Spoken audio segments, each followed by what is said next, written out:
Other houses chose dragons, krakens and lions for their sigils.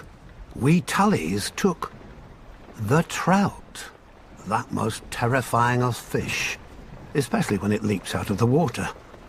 I suppose you don't have many options when you live in the Riverlands. Could have been worse. We could have been minnows or wheat. After all, we make a lot of it. Though our land doesn't get as fertile as ours just by water. The old river kings, storm kings, and the kings of the rock spilled blood here for thousands of years, squabbling like children over a new toy, until the Ironborn came and spanked them with their axes. Under Harren the Black, their kingdom stretched all the way to the God's Eye, where they built the largest castle Westeros had ever seen. Maesters teach that Harren was a fool, but he had some sense. If you're going to enslave and torture an entire people, you best have thick walls to hide behind.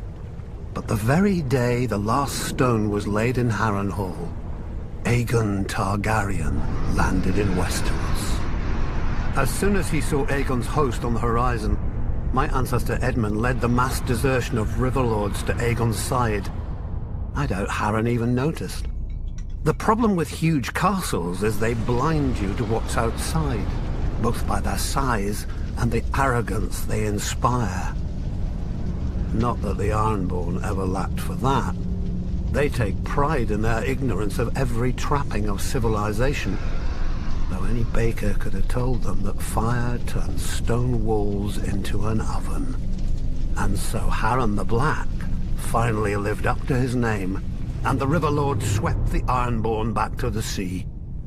In return for Edmund's service, House Tully was made Aegon's new Lord Paramount of the Trident, and all the other lords had to swear us fealty.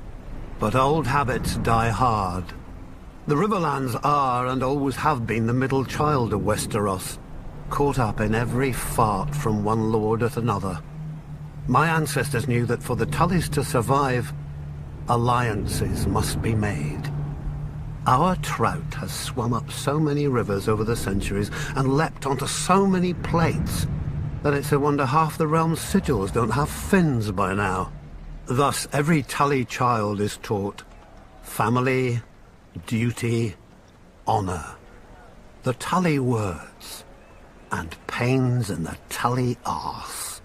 When I returned from the War of the Ninepenny Kings, people called me Sir Brendan. But my older brother Hoster called me Engaged. A great match with a very rich house, to be sure.